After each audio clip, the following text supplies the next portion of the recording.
तो अब हम लोग एक्सरसाइज 7.8 के क्वेश्चन नंबर 2 का सोल्यूशन स्टार्ट करने जा रहे हैं, जो कि पेपर पॉइंट ऑफ व्यू से इम्पोर्टेंट है। तो आप इसको अपने फाइनल पेपर के लिए तैयार कर सकते हैं। चलते हैं इसके सोल्यूशन की तरफ।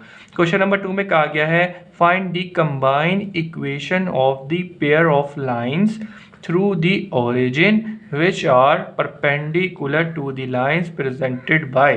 बेसिकली नीचे आपको यहाँ पे क्या दिया है, कंबाइंड फॉर्म ऑफ इक्वेशन दी गई है। कहा गया है ये जो कंबाइंड फॉर्म ऑफ इक्वेशन जिसको प्रेजेंट कर रहा है उनसे परपेंडिकुलर कुछ लाइंस हैं, उनकी इक्वेशन मालूम करके दें। ठीक है जी बेटा, कंबाइंड फॉर्म में ही। तो उसके लिए आप कैसे आंसर करना है ज़रा आ जाएं, कोई इतनी मुश्किल चीज़ नहीं है, आप एक बार ही देखेंगे तमाम चीज़ें आपकी क्लियर हो जाएंगी। ठीक है जी बेटा, सोल्यूशन लिखा। सोल्यूशन लिखने के बाद सबसे पहले इसने हमें गिवन क्या दिया है, गिवन में इसने हमें पार्ट नंबर 1 कर रहे हैं तो एक इक्वेशन दी है। वो क्या दी है, 2x² minus 5xy plus y square equal to 0। तो बेसिकली ये इसने हमें एक इक्वेशन दी गई है। ये इक्वेशन किसको प्रेजेंट कर रही है, बेसिकली ये जो इक्वेशन, चले इसको यहाँ पे भी बंद करते हैं ताकि यहाँ से हम फार्मूला शीट पे फार्मूलाज भी दिखा सकें आपको। ये जो इक्वेशन है बेसिकली हमें किसको प्रेजेंट कर रही है, कंबाइंड फॉर्म ऑफ इक्वेशन को प्रेजेंट करिए। कैसे कि x² है, y² है और x y के साथ मल्टीप्लाई होकर लिखा हुआ है। तो लिहाजा हम इसको यहाँ पे लिख सकते हैं कि भाई गिवन इक्वेशन रिप्रेजेंट, ठीक है जी बेटा,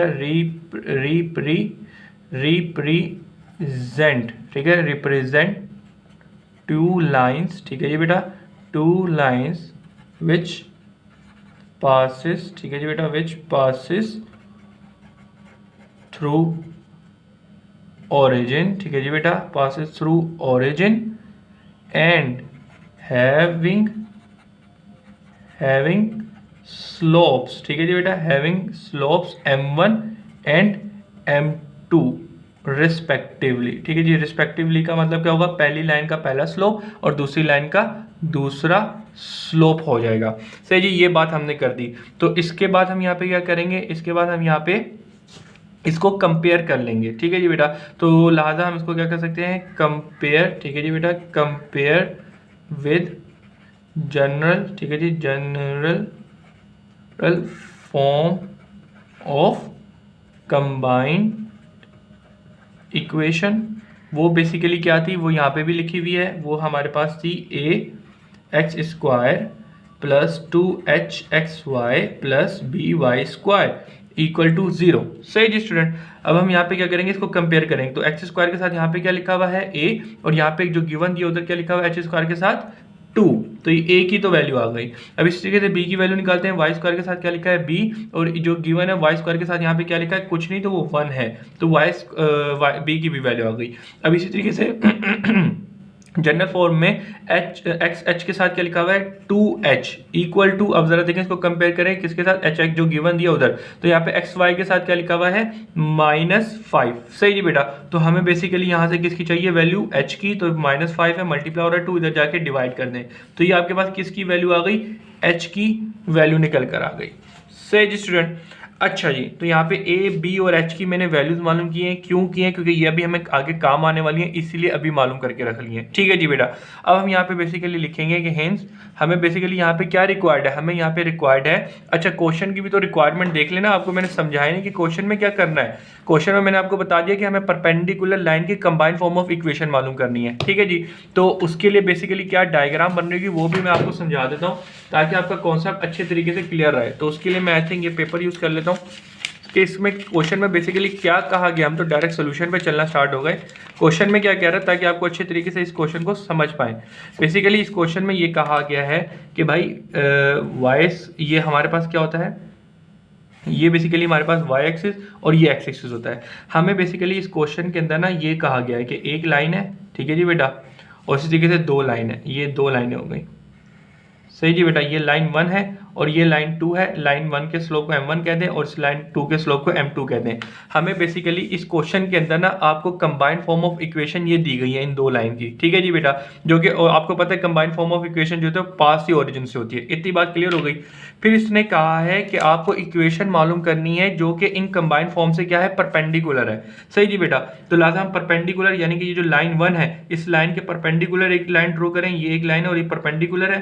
सही जी बेटा, तो इसी तरीके से ये एक लाइन हो गई। ये लाइन किसके परपेंडिकुलर है? लाइन 1 के, तो इसको लाइन 1 डैश कह देता हूँ। और इसी तरीके से लाइन 2 क्या है हमारे पास? ये, तो लाइन 2 के कौन सी लाइन बन रही होगी परपेंडिकुलर? इसको जरा नापा जाए तो यूं होगी। सही जी बेटा, तो ये होगा, ये L2 डैश कह देते हैं। तो बेसिकली हमें क्या दिया हुआ है? इन दो कंबाइंड फॉर्म दी हुई है, हमें कहा गया है कि ये जो इनके परपेंडिकुलर कंबाइंड फॉर्म है उनकी कंबाइंड फॉर्म ऑफ इक्वेशन मालूम करें। तो बेसिकली हमें ये काम करना है, तो उसी के लिए अभी जो भी मैं काम कर रहा हूँ वो कर रहा हूँ। सही जी बेटा, डायग्राम अगर आप बना लें तो बहुत अच्छी बात है, अगर नहीं बना पा रहे तो फिर भी बनाएं, ठीक है। पेपर एग्जामिनेशन के ऊपर इंप्रेशन बहुत अच्छा पड़ता है और आपके कॉन्सेप्ट क्लियर रहते हैं। बगैर फिगर के तुम्हारे कॉन्सेप्ट क्लियर नहीं है तो कॉन्सेप्ट क्लियर नहीं है तो पेपर कैसे अच्छा करोगे, क्वेश्चन कैसे अटेम्प्ट करोगे अच्छे तरीके से? सही है, रट्टा मारोगे? रट्टा नहीं मार सकते भाई, इतनी बड़ी मैथ है, क्या क्या रट्टा मारोगे? सही है। तो फिलहाल हमें आप तो उम्मीद है कि क्वेश्चन पता चल गया होगा। ये गिवन जो क्वेश्चन हमें दिया गया ये क्या है? एक कंबाइंड फॉर्म ऑफ इक्वेशन है। इसकी परपेंडिकुलर फॉर्म की इक्वेशन की मुझे क्या मालूम करनी है?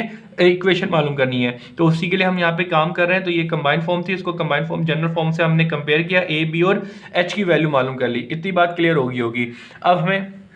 अब हम लोगों को यहाँ पे क्या करना है? अब हम लोगों को यहाँ पे करना है हेंस हम यहाँ पे लिख सकते हैं कि भाई एज वी नाउ डैट, हम ये बात जानते हैं कि भाई दी परपेंडिकुलर, ठीक है जी बेटा,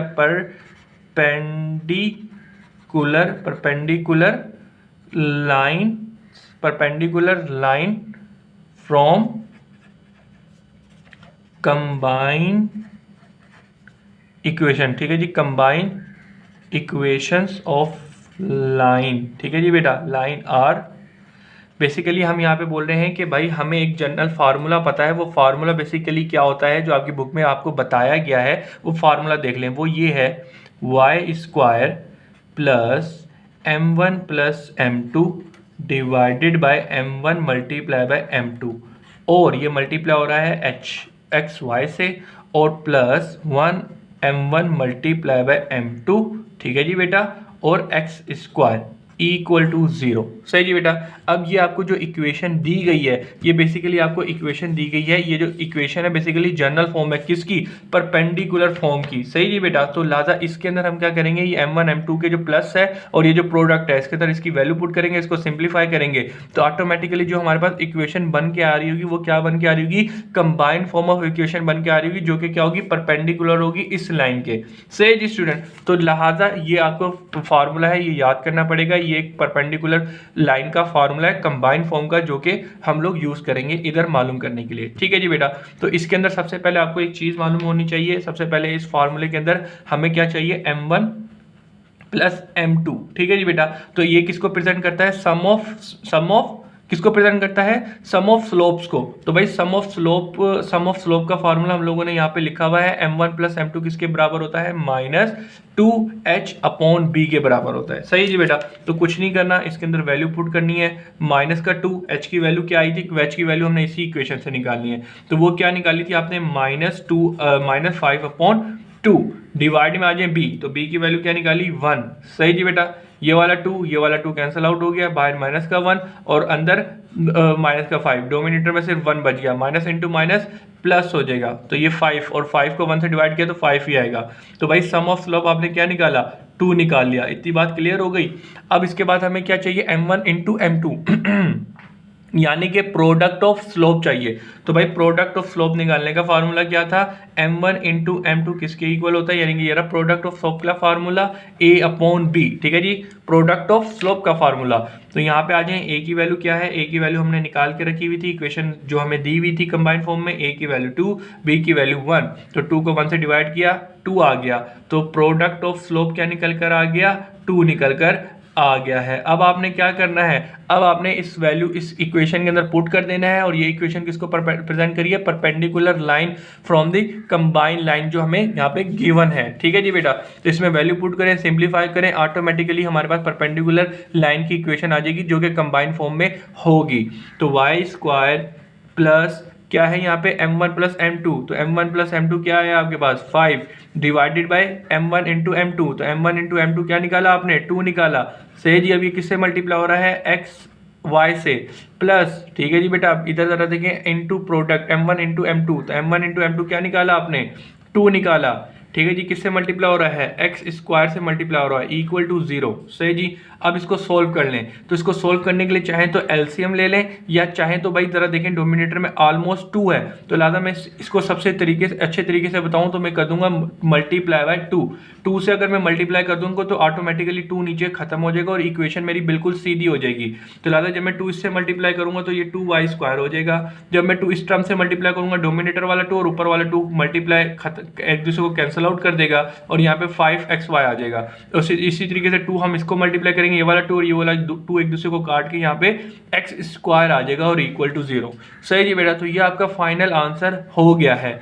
आप अपना आंसर चाहे तो यूं भी लिख दें, लेकिन आप अपना आंसर चाहे x² plus 5xy plus 2y² equal to 0, तो आप इसको इस तरीके से भी करके लिख सकते हैं। सिर्फ हमने ऑर्डर चेंज करके लिखा है कि पहले x² की वैल्यू, फिर यहाँ पे y² की वैल्यू और बीच में xy की स्क्वायर, जिस तरह के हमारे पास कंबाइंड फॉर्म ऑफ इक्वेशन होती है। तो आप चाहें तो अब हम अपना आंसर भी आपको चेक करवा देते हैं कि भाई यही आंसर है या नहीं है।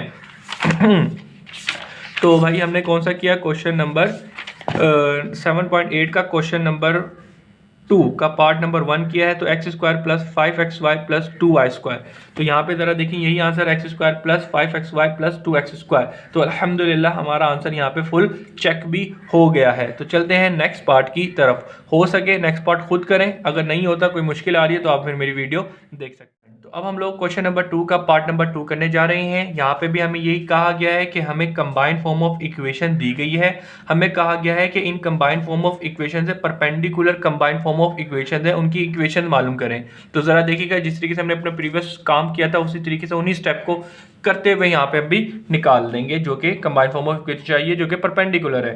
तो बिस्मिल्लाहिर्रहमानिर्रहीम सोल्यूशन लिखा, फिर गिवन करते हैं। तो गिवन में सबसे पहले हमें एक इक्वेशन दी गई है। वो इक्वेशन क्या दी गई है यहाँ पे, 6x² minus 13xy plus 9y² equal to 0। ठीक है जी बेटा। अब यहाँ पे बेसिकली जो गिवन हमें इक्वेशन दी गई है ये क्या है, कंबाइंड फॉर्म ऑफ इक्वेशन है, तो उसके बारे में हम बता देते हैं। ठीक है ना, क्योंकि x² है, फिर y² है, xy भी है, तो ये कंबाइंड फॉर्म ऑफ इक्वेशन है। तो ये हम बात कर देते हैं कि भाई गिवन इक्वेशन रिप्रेजेंट 2 लाइन्स। ठीक है जी बेटा, 2 लाइन्स विच passes, ठीक है जी बेटा, which passes through origin। ठीक है जी बेटा, and having slopes m1 and m2। ठीक है जी बेटा, रिस्पेक्टिवली, यानी कि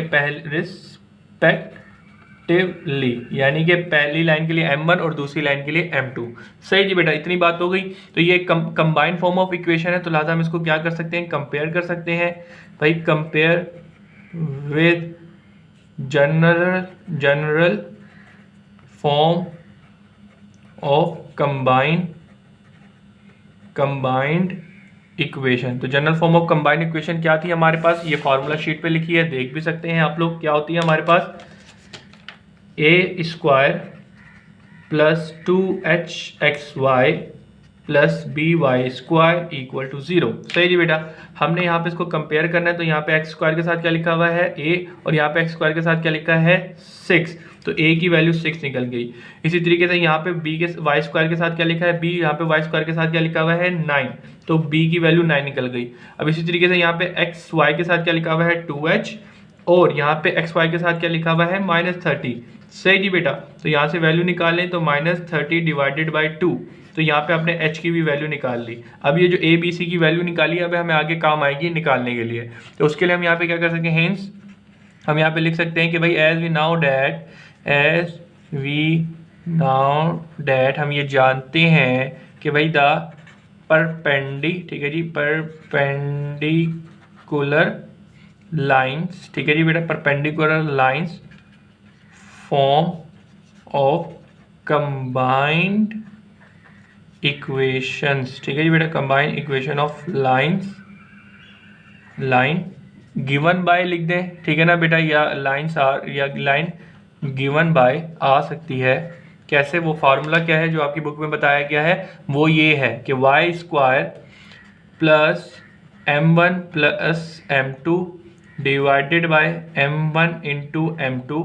सही जी बेटा, और मल्टीप्लाई बाय एक्स वाई। फिर इसके बाद क्या था, इसके प्लस, और ये फिर मल्टीप्लाई हो रहा है m1 इंटू m2 से into x square equal to 0। ये एक परपेंडिकुलर फॉर्म हमें जनरली दी गई है, जो कि परपेंडिकुलर होगी कंबाइंड फॉर्म की इक्वेशन से, जिसको भी हमें दिया जाए। सही जी बेटा, तो इसके अंदर हमें सबसे पहले क्या है, सबसे पहले हमें सम ऑफ स्लोप चाहिए। तो सम m1 प्लस m2 किसके इक्वल होता है, हमारे फार्मूला भी लिखा हुआ है, अगर नहीं याद तो देख सकते हो और याद कर सकते हो।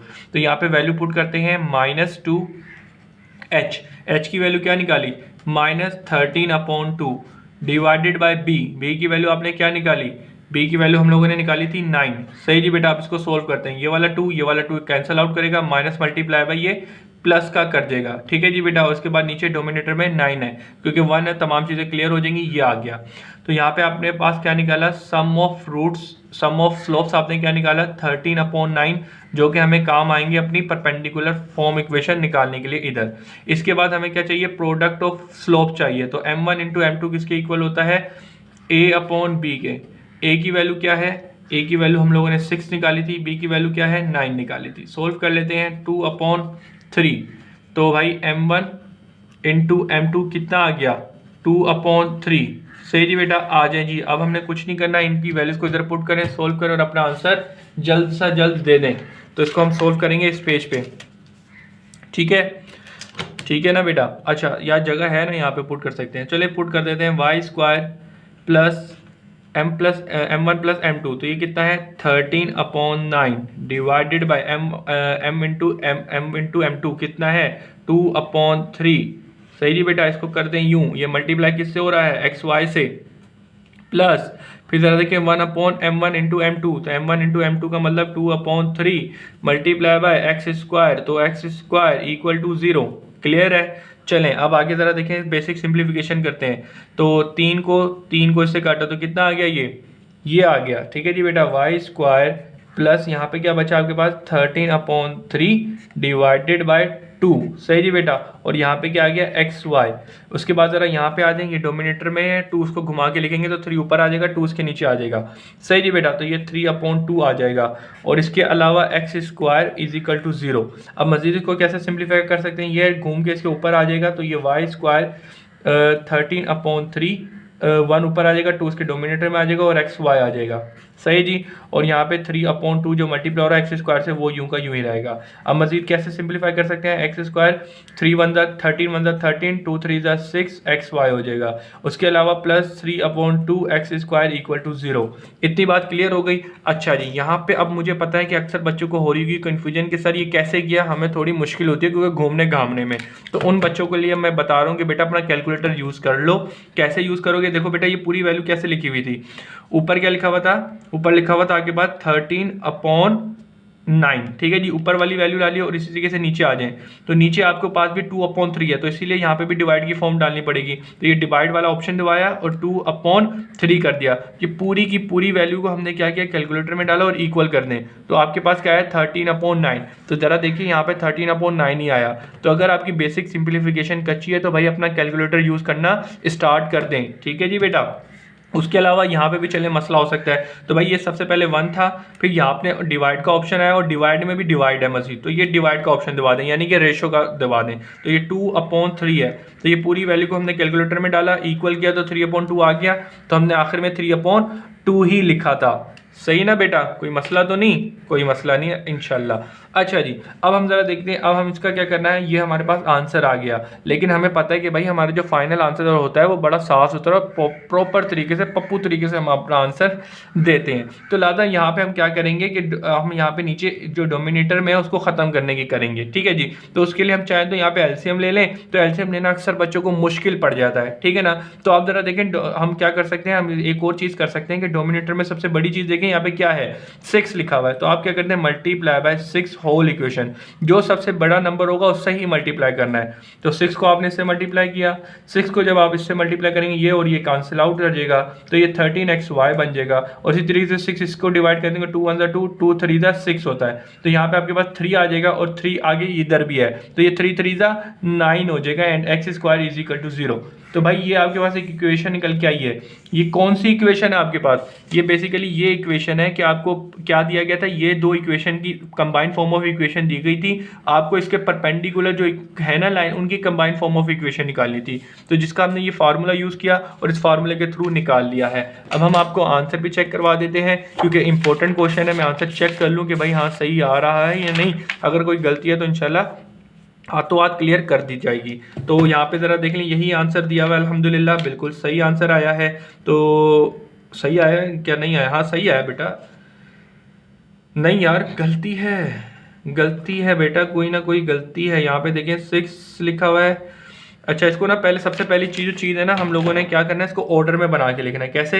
एक्स स्क्वायर, सही जी बेटा, और एक्स स्क्वायर प्लस 13y(xy) और फिर प्लस 6y² इक्वल टू 0। सही जी, सबसे पहले हमने ऑर्डर में बना के लिख दिया, पहले x की वैल्यू, एंड में y की वैल्यू, बीच में xy की वैल्यू। इतनी बात क्लियर है। लेकिन अभी भी हमारी जो वैल्यू है ना वो इससे मैच नहीं हो रही। सही जी, मसला हमारे पास आ रहा है यहाँ पे, इधर जो पीछे आंसर दिया हुआ है ना, यहाँ पे 6 लिखा हुआ है। ठीक है जी बेटा, तो मैं 1 मिनट चेक कर लेता हूँ कि कोई मेरी तरफ से गलती तो नहीं हुई, फिर आपको मैं बताता हूँ।